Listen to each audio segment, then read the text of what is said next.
De televisão estamos vendo que por mais que a Record queira se aproximar da Globo, em todos esses anos ela não passou de 11 pontos e ultimamente ela tem caído para 10, para 9, para 8 pontos, o que significa que o público dificilmente vai deixar a Globo. A Globo é um muro e ultrapassar este muro a gente só consegue de vez em quando. É claro que se você tem um jogo de futebol entre o Corinthians e o São Paulo na Bandeirantes, pode dar 30, 40 pontos, mas no dia seguinte as pessoas voltam para a Globo.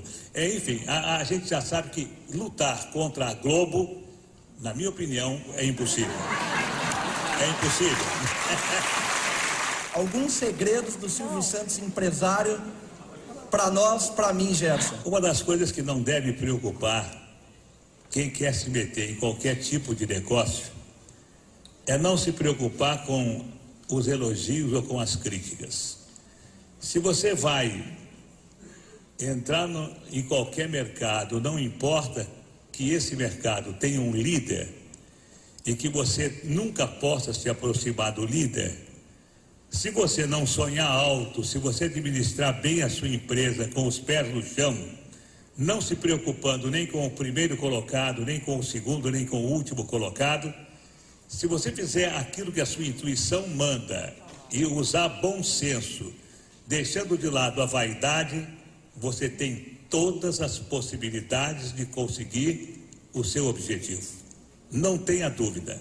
Só não consegue o objetivo quem sonha demasiado. Só não consegue o objetivo quem pretende dar o passo maior do que a perna.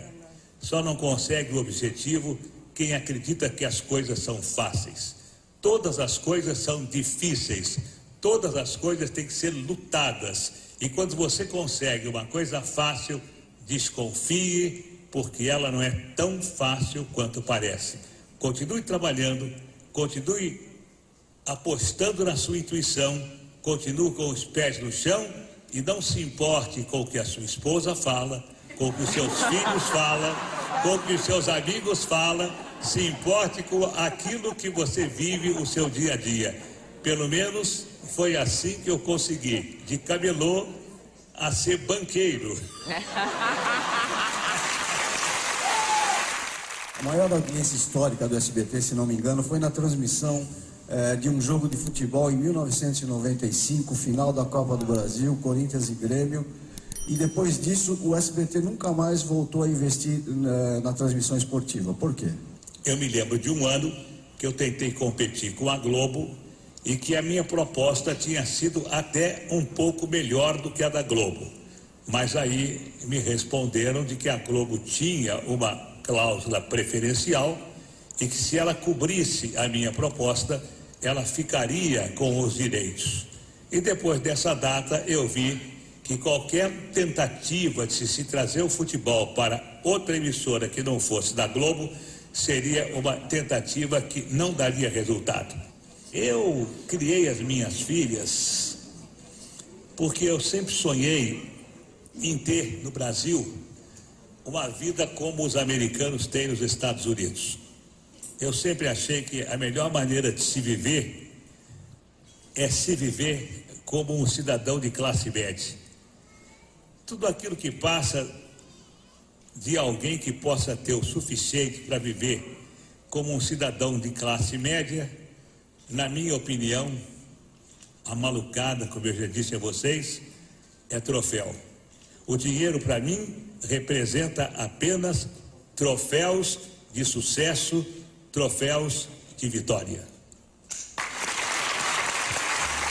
Durante as comemorações dos 30 anos do SBT, ao vê-lo falar, eu vi não um grupo de funcionários aplaudirem o patrão, o empresário.